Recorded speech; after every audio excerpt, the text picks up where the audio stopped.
ஓம் புதன் பகவானே சரணம். இன்றைய பஞ்சாங்கம் 19 ஆகஸ்ட் 2026 ஸ்ரீ பராபவ வருடம் ஆவணி மாதம் 2ஆம் நாள் புதன்கிழமை.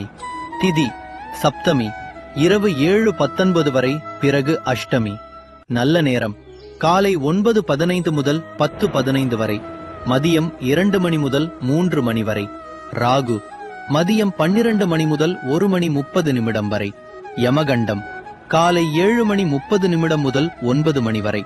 புதன் பகவான் அருளால் இன்று உங்கள் வாழ்க்கையில் வளர்ச்சியும் முன்னேற்றமும் பெருகட்டும்.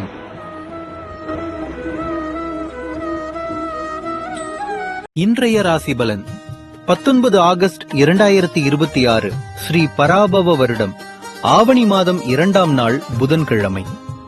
மேஷம் தனம் பெருகும் நாள், ரிஷபம் நலமான நாள், மிதுனம் ஊக்கம் நிறைந்த நாள், கடகம் புகழ் கிடைக்கும் நாள், சிம்மம் லாபம் அதிகரிக்கும் நாள், கன்னி பெருமை கிடைக்கும் நாள், துலாம் சலனத்தை தவிர்க்க வேண்டும், விருச்சிகம் மகிழ்ச்சி உண்டாகும் நாள், தனுசு கவனமாக இருப்பது நல்லது, மகரம் மறதி உண்டாக வாய்ப்பு, கும்பம் இன்பம் பெருகும் நாள், மீனம் இரக்கம் காட்டுவது நல்லது,